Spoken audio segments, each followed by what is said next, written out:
Dobrý deň, vítam vás v programe Cinema 4D. Dneska si povieme niečo o objektoch. Bližšie vám približím NURBS objekty, s ktorými sa taktiež spájajú primitívne objekty a aj krivky.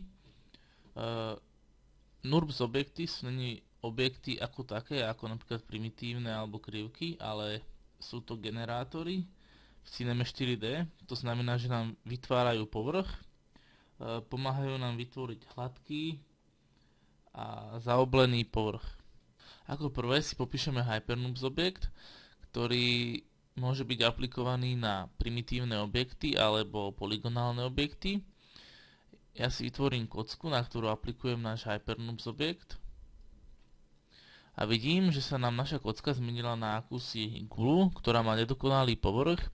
Ešte tu môžeme vidieť nejaké ostré hrany. Na to sú využité segmenty. To znamená, čím viac segmentov, tak tým je efektivita nášho HyperNURBSu vyššia. Ja si zvýšim segmenty a vidím, že sa nám čoraz viac a viac vyhľadzuje naša guľa.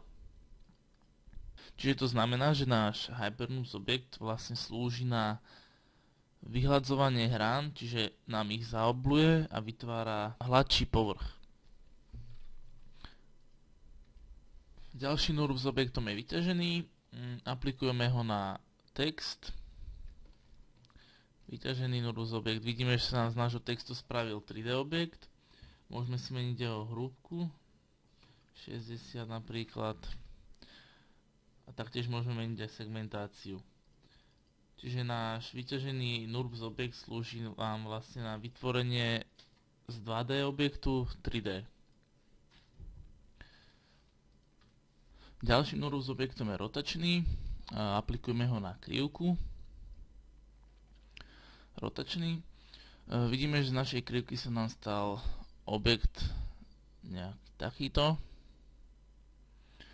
Ako môžeme vidieť, keďže naša krivka mala dve strany, na dotvorenie nášho povrchu stačí 180 stupňov, ktoré máme vo vlastnostiach.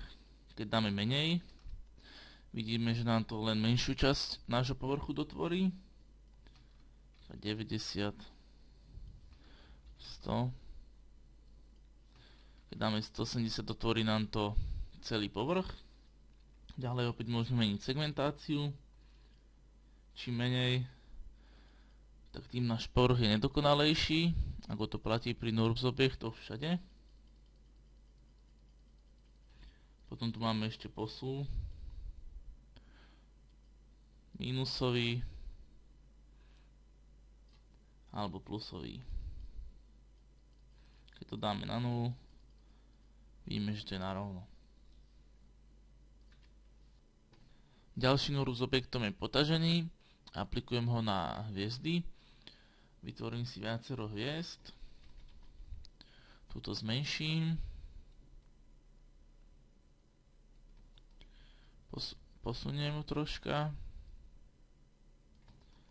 Vytvorím si ďalšiu. Posuniem. Aplikujem na ne HyperNURBS, teda vlastne potažený NURBS.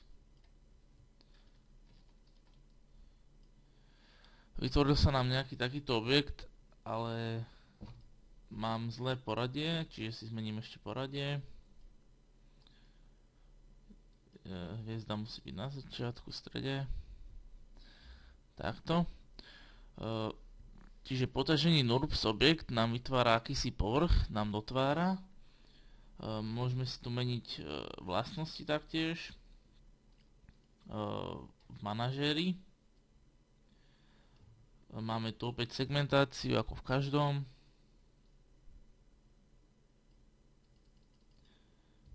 V U a V.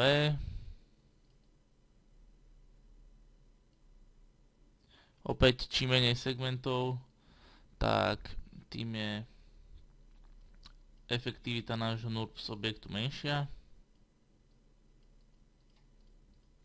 Čiže teraz pridávam segmenty a vidím, že sa nám zväčšuje efektivita nášho NURBS objektu.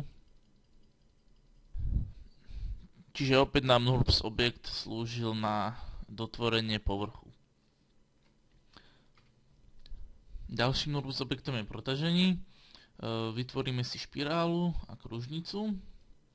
Zmeníme jej veľkosť našej kružnice, ktorá nám bude slúžiť vlastne na dotvorenie povrchu k našej špiráli. Aplikujeme si náš NURBS objekt. Dáme to pod troška naopak. Tak. Takže vytvorila sa nám špirála, dotvoril sa nám jej povrch pomocou nášho NURBS objektu. Teraz keď si kliknem na našu kružnicu, zmením jej veľkosť, znamená, že čím mením veľkosť našej kružnice, tak tým sa nám zväčšuje naša špirála, pretože pomocou tejto kružnice sa nám dotvoril povrch k našej špirále. Opäť tu máme nejaké vlastnosti nášho NURBS objektu. Máme tu izoparmy. Potom tu môžeme meniť rast našej špirály. Je to v percentách, čiže čím viac percent, tak tým sa nám náš rast zmenšuje. Ďalej tu máme aj rotáciu. Môžeme meniť našich segmentov. A opäť tu máme koncový rast, čiže začiatkový rast a koncový rast. Čiže opäť náš NURBS objekt nám slúžil na vytvorenie akési povrchu. Tento povrch sa nám dotvoril pomocou dodatočnej kružnice. A posledným NURBS objektom je Bezier NURBS. Není to generátor ako ostatné, pretože nepotrebujeme pridať rovinu, aby sa nám vytvoril objekt aký takýto. Čiže vytvárame si vlastný povrch. Máme tu body, ktoré môžeme meniť, ktorými môžeme meniť tvár nášho povrchu. Ako vidíte, môžeme si pridávať body alebo dávať ich menej. Opäť tu máme segmentáciu. Môžeme si meniť segmenty. Pridáme si body. Môžeme si chytiť viacej bodov. A vidíme, že môžeme meniť opäť náš povrch. Čiže toto bolo do mňa všetko. Toto bol popis NURBS objektov. Dovidenia pri ďalšom videu.